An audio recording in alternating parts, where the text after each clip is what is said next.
Larawono.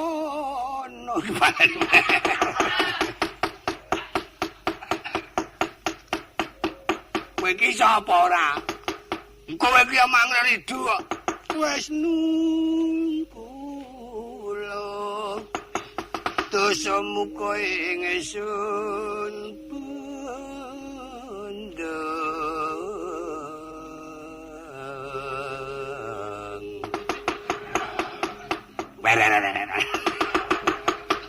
jan ora nembang kok ngono kok ya ora iso kuwi to Gong. Wah prandek puna kok kowe iki lemu kementhus.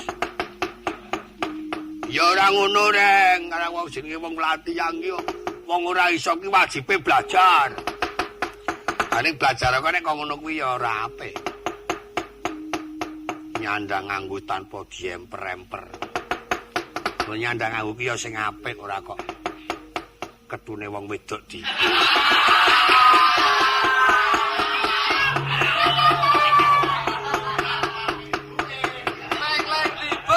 Wong iki leku nemu tae Bayu e. Oh, takkan kandhake kowe mangsa. Oh, mangsa iso wani sapa nggonku. Kaya aja kok ngono kuwi Reng, ya jenenge sithik-sithik wong tak usungke lemarine. Awu minging setenggone kaya nganggo paket regane ewon-ewon. Wong nek ora kalap rambute jegrik.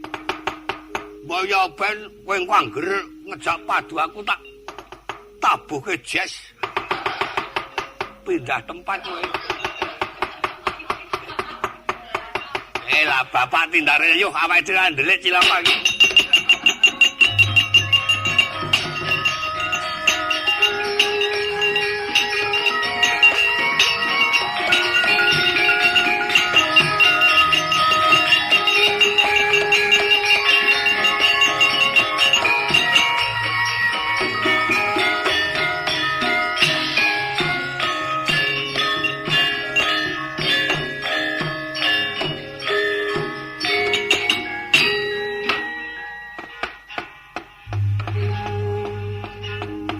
Titunduk kagating arang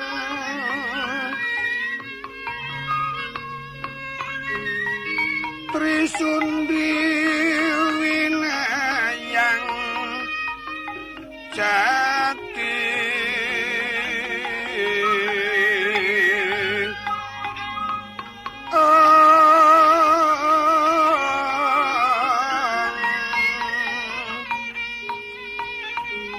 kapat mongko kalimo canjol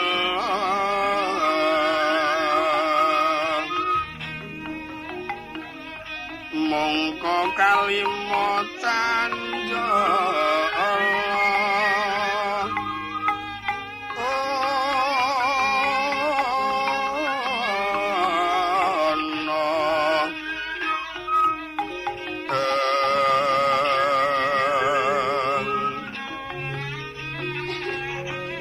leng-lenging jagat sanyata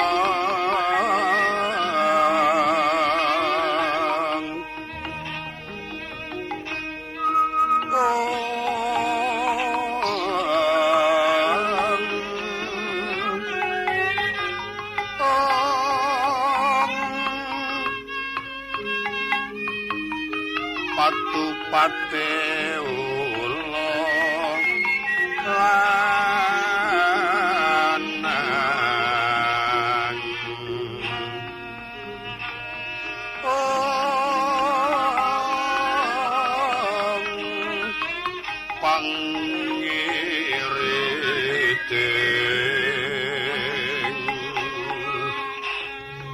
pangiriting ketutungku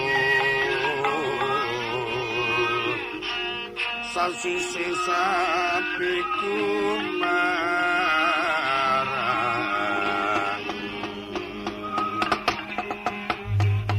triwagatra tunduk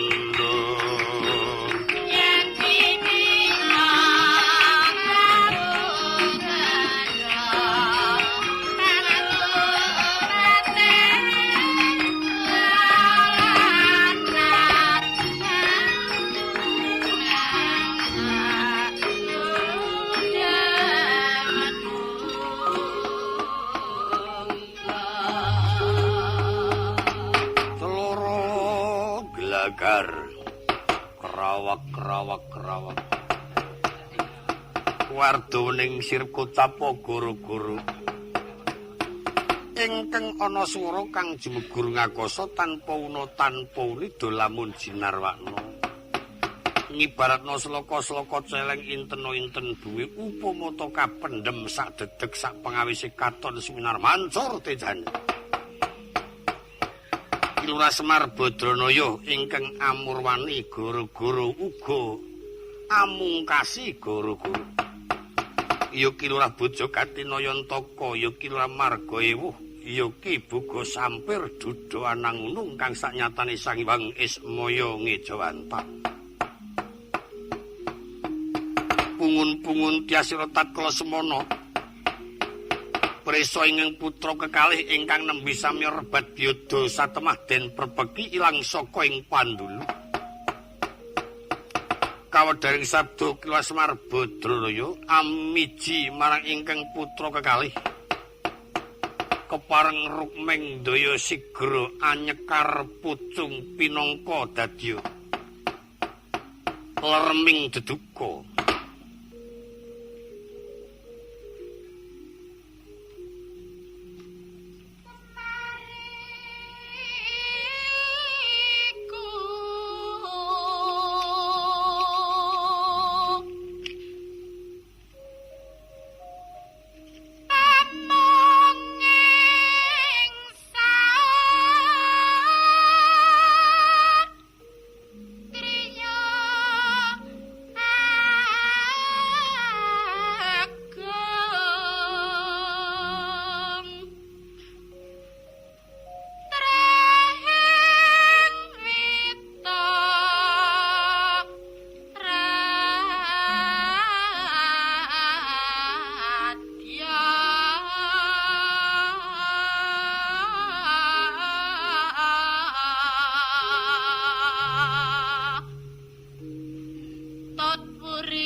Blegek duwek ugek sak durita mel-mel. Dona ngendi anakku si cemplon karangan ton cenguk garangan iki. Wong wis dilekake wong tuwa si gareng kuwi tak pengin lunga ado-ado rumangsa kok klitah-klitih. Angger muni awake arep sehat ki bagusi. Bocah ora tata. Nek dong agek awake sehat sambat ngaru-ora lim-lim mresake entek 2 gram. Wadul karo aku ya miyo syukur aku. Anakku siji kae pancen upamata dadi bocah genep gleleng ae.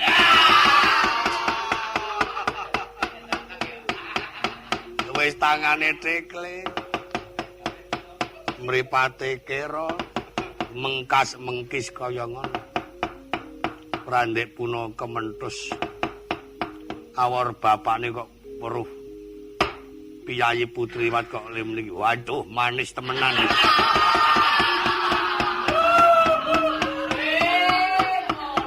Aku ya terus manis kok masa seneng dapurmu.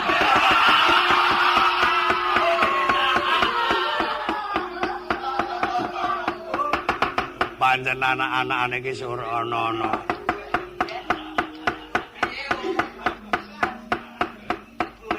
Sing jenenge Bagong Tunggal Dina klunah-klunuh. Adol bagus nek kon nyambut gawe iki. Nere sagu ya sagu nere klemat-klemet. Angger kon nyambut gawe ajukan kepriwe?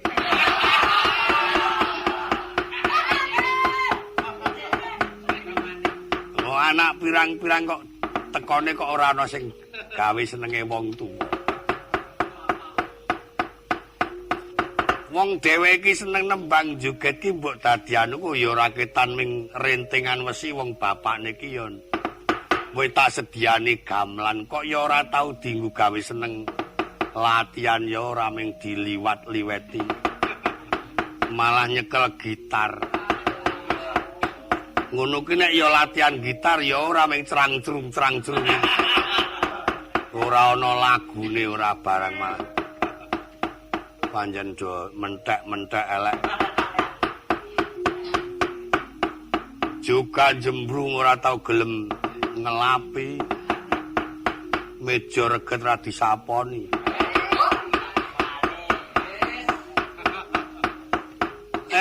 Nolo gareng kowe do mrene mbok yo ngelingono.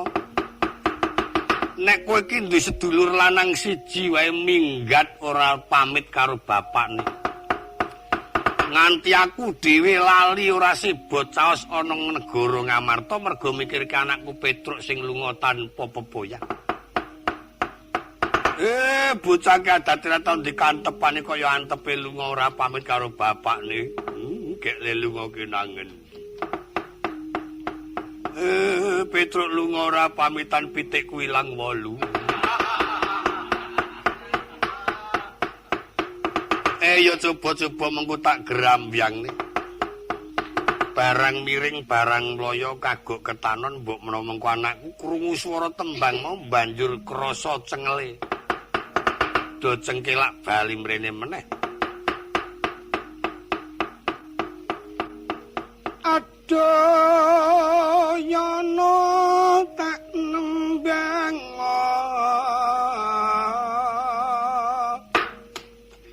Aku ki ngombe es tak kon rusak suaraku kok mah ora rusak. Sing nek rusak ki ya ora nembang aku. Arep ngasuh bulane malah iso nembang. Panjen es trembelane.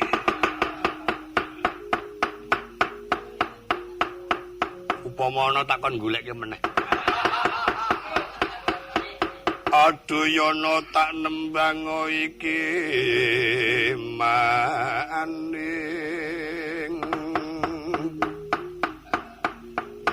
Tembang aku dibiyantu para anak-anakku wiyoga lan para ibu-ibu wara anggana. Banjur disenggaki dening anak-anakku wiraswara. Senggakan sing apik keplok sing runtut. Ning tak jaluk sing keplok ya ming sing wiraswara ora kok saananane keplok kabeh. Yuk malah dadine yuk rombongan teteang. Saka kono tekan kono kok eplek. Saya angger krungu swara kendang tang. Eplek.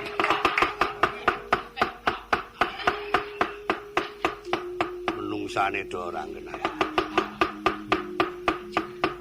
Aduh ya apa nek keplok akeh-akeh ki njur apik.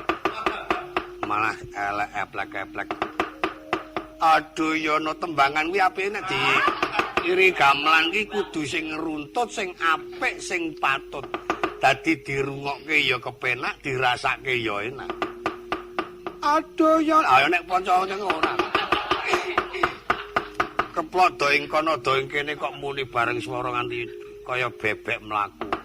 Eplek. Aduh, eplek.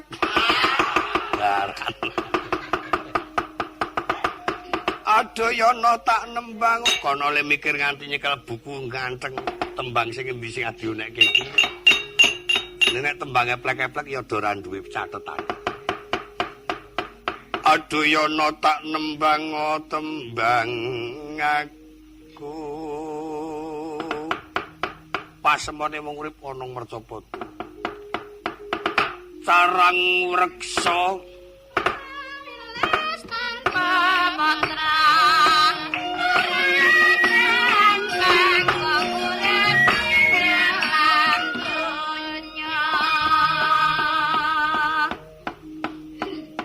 Carang wreksa wilis tanpa patra. Ora gampang wong urip ana ngalam donya, panjen ya bener. wong ana ngalam donya ki urip ki janjane ya ora gampang.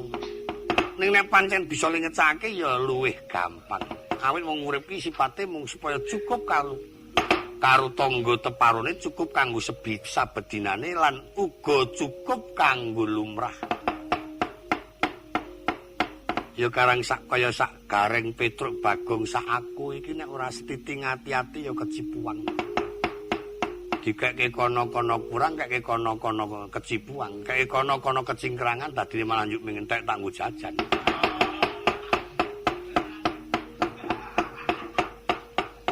Ane upama tak pengelaku jajan sing wareg ming aku dhewe lah anakku. Nah. Tekatine nyawa ya urip. Wong ada di penemu kaya ngono. Kena penemu sing ning rungkutan kaya ora ketemu. Angger di setitik rong titik iki kluwang wae. Demen doyak wong.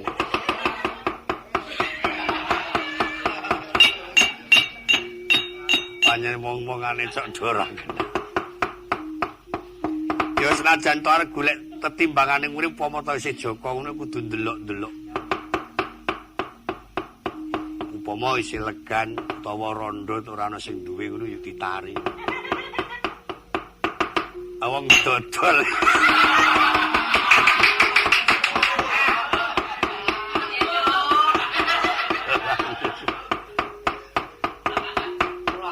Adoyono tak nembang iki maning. Adoyono tak nembang tembanganku. Aku arep kelingkang klengkeng ngene sing jenenge Bagong nek ngrungokke tetep krungu swara kuping tengen diguang kuping kiwa. Leku nembang gending ibut ngantek ubruk adus keringet saya mah ndekem ndelik nang sor papringan.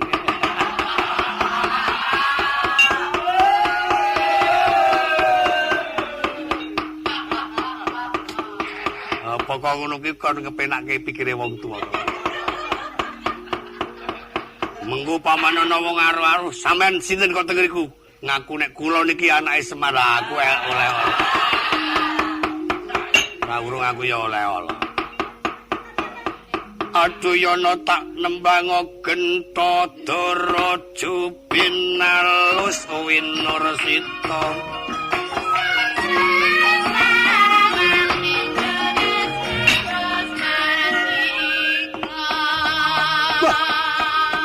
Sing jenenge tembang kepenak tenan. Kleningan sing apik nyetel pelok barang tak gending aku.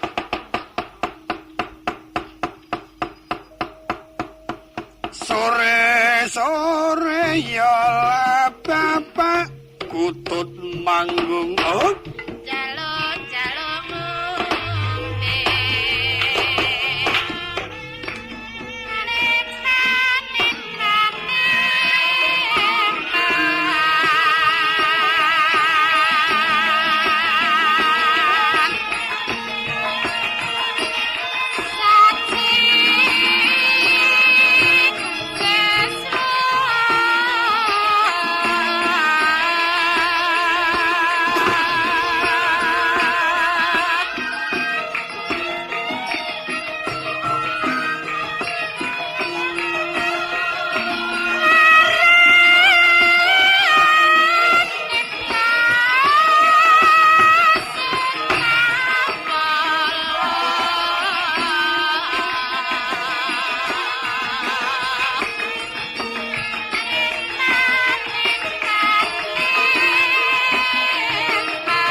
Ketut manggung ngarepake gong nganggo leren becike tak selani dolanan pinangka kanggo ngilangi sebelku.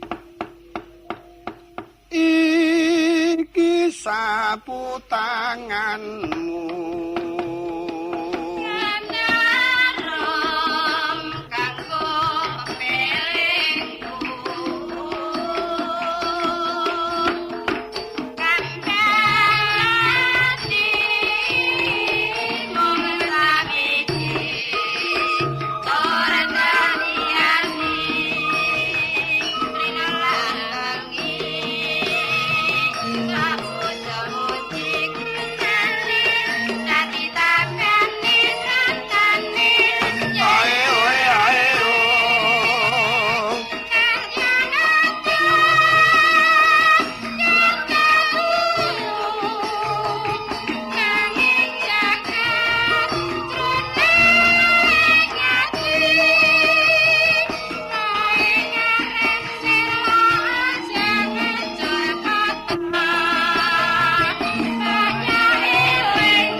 Ambakno ming dolanan sapu tanganku nek tak pikir-pikir malah marahi nglangut.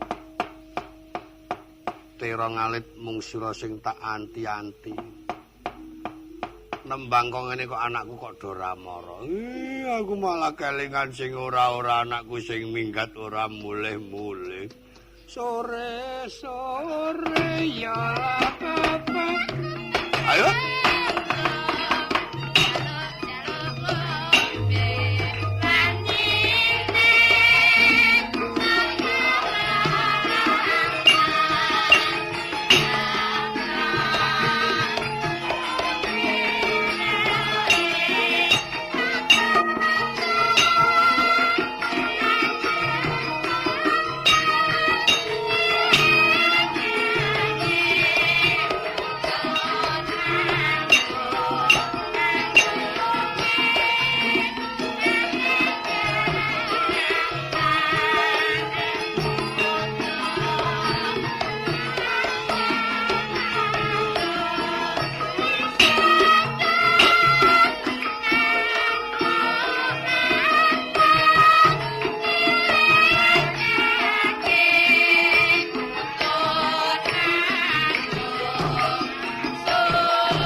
Tak delok kadikana ki entah jengkelitan kok njuk tekan tundone kok njuk nyadik.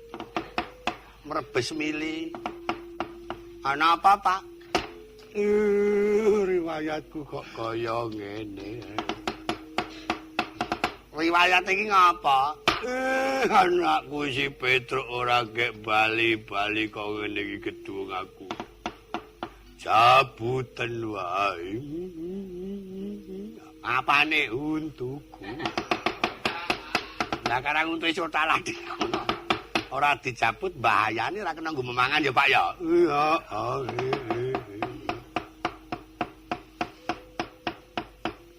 Lungane Petruk ki mergo le ora pamit ki lak jalaran upama pamita mesti bapak ora nglilani. Sepisan sing angka loro, upama kowe nglilani Petruk ora disangu dijaluki dhuwit nglengkara kowe ngenehi ora. Ya Petruk lunga ora pamit lak iso disangu wong nyolong pitikmu. Ngrampok entok nggonku. Halimah sing ilang. Gek mongko nggawa sandang aku sing anyir-anyir ora di itung dhisik kuwi jane teke sapa le utang wis durung rampung le nyauri wis go minggat Petruk. Nek bab nggon sandangan lan nggon bondo sing ilang digawa mono ora apa-apa waton adimu ki slamet. Aku mau bareng nembang iki sapu tangan aku njur kelingan sing ora. Wis kacune Petrus sing kok bunteli panganan kae. Keri. Ame urusan kacuke kok ya dadi petangis kok aku. Lakon kok kaya ngene nala garing. Aku angur boyo matyo waya sarap sawani. Padha karo kepen lemu ginuk-ginuk. Tak gending ya, Pak. Muga nglipur pikir sampean. Coba gendinga.